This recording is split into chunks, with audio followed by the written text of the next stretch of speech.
আগামীকাল ৩রা মার্চ ২০২৬ মঙ্গলবার ঘটতে চলেছে বছরের প্রথম পূর্ণগ্রাস চন্দ্রগ্রহণ। দোল পূর্ণিমার দিনেই এই মহাজাগতিক গ্রহণটি হবে। তো এই চন্দ্রগ্রহণকে বলা হচ্ছে ব্লাড মুন, এবং এই গ্রহণ আমাদের ভারত থেকে কি দেখা যাবে, কখন লাগবে, কখন ছাড়বে, সমস্ত কিছু আজকে আমরা আলোচনা করব এই সংক্ষিপ্ত ভিডিওতে।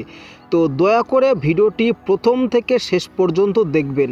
এটি একটি পূর্ণগ্রাস চন্দ্রগ্রহণ, যা ব্লাড মুন নামেও পরিচিত।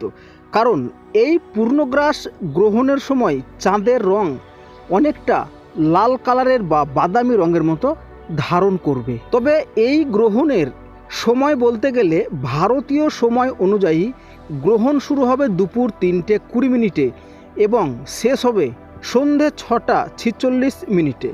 তবে ভারতের বেশিরভাগ জায়গা থেকেই এই চন্দ্রোদয়ের সময় এই গ্রহণের শেষ অংশটি দেখা যাবে।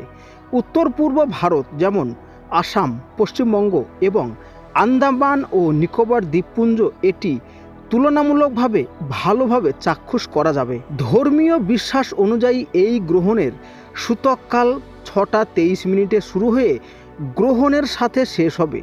এবং উল্লেখযোগ্য ব্যাপারটি হলো, আকাশ মেঘমুক্ত থাকলে আপনি খালি চোখেই এই চন্দ্রগ্রহণটি চাক্ষুষ করতে পারবেন।